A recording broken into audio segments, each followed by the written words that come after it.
નમસ્કાર ખેડૂત મિત્રો, હું જીતેન્દ્ર પટેલ, ગામ સરઢવ.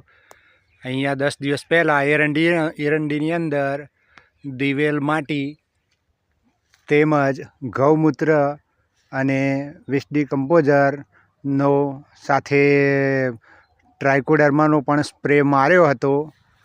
તો તેનું રિઝલ્ટ આજે 10 દિવસે જોવાનું છે. રિઝલ્ટ માટે સ્પેશિયલ વિડીયો હું બનાવી રહ્યો છું.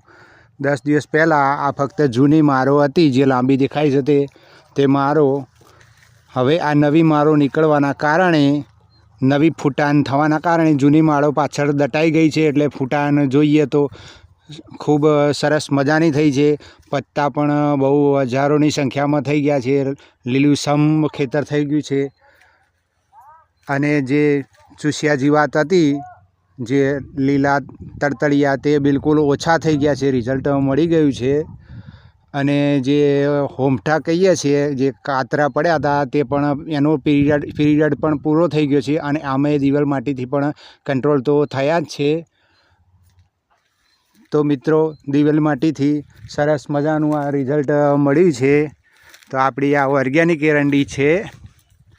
હવે હું બતાવવા જઈ રહ્યો છું અમારા પાડોશીની જે એરંડી છે તે રાસાયણિક આધારિત છે ખેતી. જે નાના એરંડા છે, નાના છોડવા છે, ઉત્પાદન ઓછું થાય તેવું લાગે છે.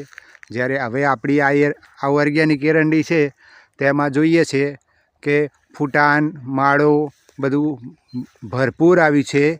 તો આ સ્પ્રે એકવાર માર્યા પછી મને લાગે છે કે આ સ્પ્રે 2-4 દિવસમાં ફરીવાર કરવો જરૂરી છે. ફૂટાન બૂટાન બહુ જ સારી આવે છે. તો મિત્રો, જય હિન્દ, જય ભારત.